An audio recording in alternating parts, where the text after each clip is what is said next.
Hi all. So today we'll see a problem that was asked in one of the interviews, and that was basically to flatten object. It has been inspired from flattening of arrays that we have or might have encountered, in which there we are given an array of, let's say, 1 2, and inside an array the third element is again an array 3 comma 4, and let's say there is another array inside that, and that is 5 comma 6 and so on. And what flattening means is we need to output or return an array that has all the elements inside it, and it should not be in the element should not be array. So it should return 1 2 3 4 5 6. There should not be any nested arrays. Similarly, for flattening objects, so let's say we have an object obj equals a. We have a property a and its value is, let's say, 1. Another property b, a value 2, right? Another property c, but this time c is again an array, again an object. Okay, so we are given a nested object, and inside this we have a property d which has a value of 3, let's say, and there's a property e, and again in e let's put another object inside that, and a property of f, let's give it a value of 5, and g value of 6, so on. For this we have to return an object. Okay, let's call it result, which will look something like this. 1, b is an immediate property 2. Now for c, the value of c is an object, so for this we need to do something like c dot. Now since it is an object, so every child properties of c will be prefixed with c dot. So basically c dot d has the value of 3. Now sorry, okay, yeah, basically it will look something like this. And yeah, so for another key, the e will be having something like c dot e, and again since e is again an object, we have to prefix it with c dot e dot f, right? So dot f, and the value is 5, and same for the g property, right? C dot e dot g, and it has got a value of 6. So basically we need to flatten out this object. We can take this as inside the single colon. It will hardly make any difference. Okay, so this is our target. This is what we want to achieve, and this is something which will be given as an input. Okay, so let's keep this in the bottom just for the reference that what we need to create. Okay, so let's create a function which says flatten object. Okay, which definitely is going to take an object as parameter, and let's create a result which will be a blank object. Okay, and we'll do something, we'll implement how to flatten, and finally we'll be returning the result. Now in order to implement this flattening, what we want is that we'll store the result in this variable, right? So let's create another flatten object util. So basically what it takes object, the source object, and it will store the result in the result object. Okay, so we'll be creating another function flatten object util. Okay, what it takes object as a parameter and result, which is again an object. So whatever the key that we will encounter, whatever the key that is needed to be created, this a b c dot d c dot e dot f and so on, we will create in the result, and finally we'll be returning the result. Okay, now we need to see if for all the properties that if the value is an object or it's a primitive data types, or it's an array, right? We only need to worry about the objects inside the objects. For example, what I'm trying to say, so if this would have been a array, okay, we could have simply changed this to array, this two, okay. But this, the rule only changes if the value is object, okay. That means we are traversing, we are just looping over each of the key and then checking what is the value. So that means we need to go through every key in object, right? This is clear, right? Now we want if the value of this key is object, okay, then we need to do something. But if not, if, okay, if it is an object, then we'll do something. But if not, then we could do something very simple as key, and the value would be object key. Now what is this?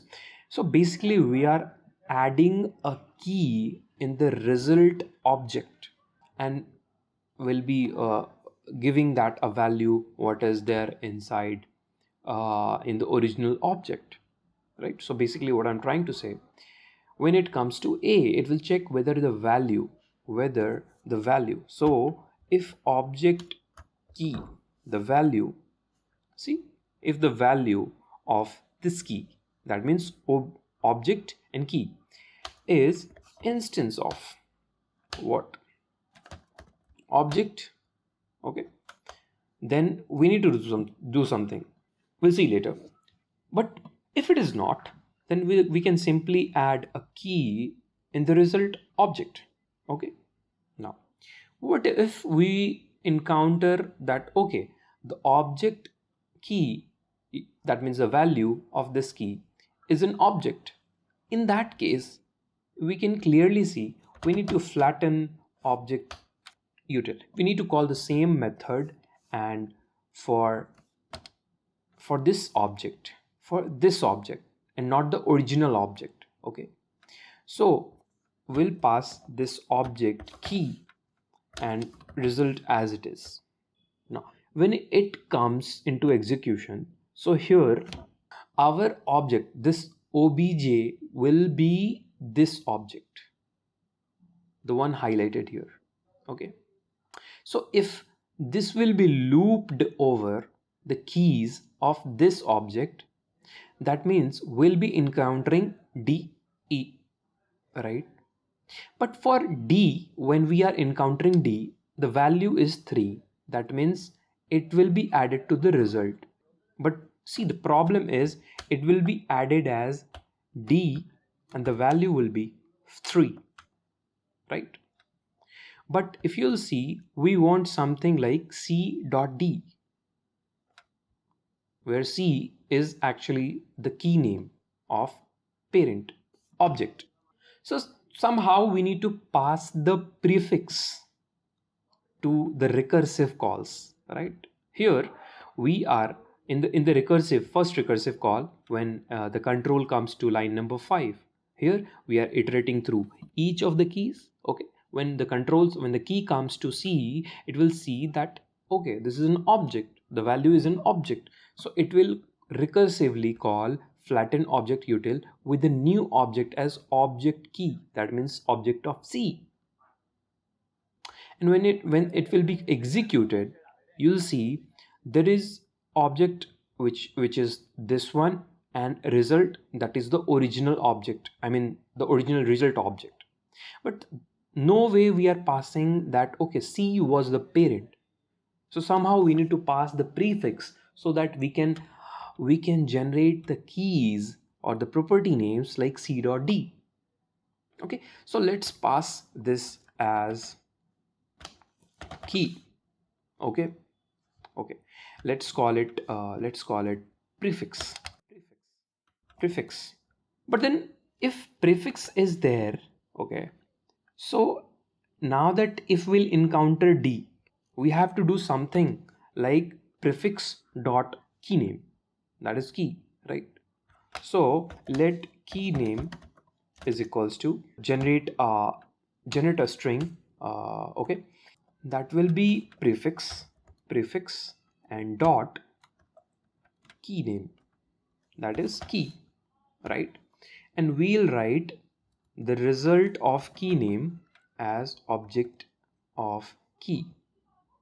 Okay, but now that we have written like this, it will cause problem for A, if you'll notice, because initially it is undefined, right? It is undefined. Okay, so if it is undefined and it starts for the first time, this flatten object util is called for the first time, it comes to it iterates through the original object, it comes to A, and when it comes to A, it will go to the else part, but in the else part it says value of prefix, but the value of prefix is undefined for the first iteration, for the initial iteration, right? So we need to check if prefix is equal to undefined, right? Now if prefix is equal to undefined, we will do simply key is equals to object key. Sorry, okay, yeah. But if not, okay, we'll do this. Now here it is fine, it is perfectly fine. Should we run it? Okay, let's try to run it and see the problem. We'll say constant result equals flatten object, and we'll pass the same object that we have defined here as obj, and we'll try to console log the returned result object. Okay, let's save it and run it. Sorry, no test. Okay, so it says a dot b, okay, c dot d, perfect, e dot f, it's wrong, e dot g. Okay, now up till c dot d it is fine. See, we have written the expectation, we are target value that we want. Up till c dot d it is perfect fine, right? But c dot e dot f, instead of this, it is being the key being added is e dot f. So where is the problem? So if you'll see, when it is in the first iteration, the c is passed here, right? It is in the first iteration, so a, for a it goes to the else part, prefix is undefined, it goes to the this one. Okay, a is added. Now b, so for b, again to the else part, and inside that else, in the first if block, again the b is added straight away. Now when it comes to c, it says okay, it is an object. Okay, it is an object and we need to pass object key, that is this object. The result object, no need to worry about that, we're just passing it. Now key is c. Okay, now key is being passed. What's problem? Now when it will be recursively run for second iteration, that means for this object. So for this object the keys are D and E, whereas it is straight away for the D, for when it will be starting the loop with D, the key D, it will say the prefix is not undefined this time, so it will generate a key name of prefix, that is C, dot key name, that is D. So that's why it is printing C dot D. That is perfect. Now it is just adding that key name, object key, iterating to the next key, and that is E, right? Now for this E, again we are encountering this object. Okay, fine, then we'll go to this flatten object util. recursively, and we'll pass the object key. That means this object. Perfect. Result, again we are just simply passing the whole result object. No need to worry again. Now we are passing key here. Now if you see, the key here is E, right? But in order but actually we want to pass, and we need to pass C dot E as the key here. That means here also we need to do the same logic. So basically we need to do something like if prefix, okay, if prefix is undefined, so for readability I'll just enclose it in round brackets. Okay. Now if prefix is undefined, then it's fine to pass key in the recursive call. But if it is not, then we need to pass again a string with prefix dot what, the key name, right? This we need to pass. Now if we'll save it and run it, we'll see we have got the target value A, B, C dot D, C dot E dot F, C dot E dot G. But there is a very minor problem with this approach. Okay, and what's that? Okay, let's simply change this B to array, and that will be 1, 2, 3. Okay, just keep 3 elements inside an array, and the condition for the question was we only need to flatten object. That means we need to keep array as it is. So in this case our target should be 1, 2, 3, right? So we'll save it, and we have changed the object. So let's save it and run it for this. Now you see B has got 3 unwanted entries, B.0, B.1, B.2, which we didn't want. Now in this case the problem is we are looking for in the line number 25, the bug is there. So basically we are checking if the object key, that means the value, is instance of object. So everything in JavaScript, okay, every class is a child of object. So even if we define a function, that is an object, we define an array, that is an object. So we need to come up with an idea that if it is an array, it should return, okay, this is an array, and let's say somehow one of the key contains some method, okay, some function. So it should say, okay, this is not an object, this is a function. What I'm trying to say is, so let's constant a, it is an array. Okay. Now if we'll say a is instance of object, see, it is true, and if it is also object of array, so that is also true.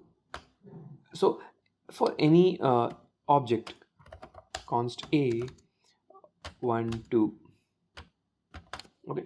Now for any object, any array, function, right, they are object. In order to get the specific type or the specific class name of any particular object, we can use the constructor property of the object class. What I'm saying is, object provides a constructor property. Okay, so how can we use that? So we can use that by a dot constructor, right? And basically a is this array, and we can write equals array. See, this is true. Well, that was true earlier also. Let's check for object. See, it is false. So this constructor is something that can be used for any of class to get the specific detail of which is the closest class it belongs to. For example, let's have a function which is like an arrow function, and let's close it and let's check it. Fn dot constructor equals to object. See, it is coming as false, but what if I'll check for a function? It says it's true. So this constructor property is something that we are going to use here, and we'll write here object.key.constructor, and we'll equate it with the object, because we have seen here that it is true for function where it is false for object, because it looks for the specific detail, not the generic one. So we'll just close this terminal. I'll clean this. I'll run again, and yes, here is something that we have wanted, right? See here, we have wanted A. We don't want B to be further divided into B.0, B.1, as we have seen earlier. You can rewind the video and you can see. And I'll attach the document for this constructor where you can read that how it basically what it does. Okay, and this is very different from the construct that we use inside the class. Okay, I'll just zoom out a little bit, and yeah, this is how we can flatten the object. And I'll attach this code. I'll push this code into the GitHub, and I'll attach the repo link in the description. You can check it out, you can play around with it, and yeah, you can also try to write your own implementation or some better way to flatten the object. So yeah, that's it for this video, and thank you so much.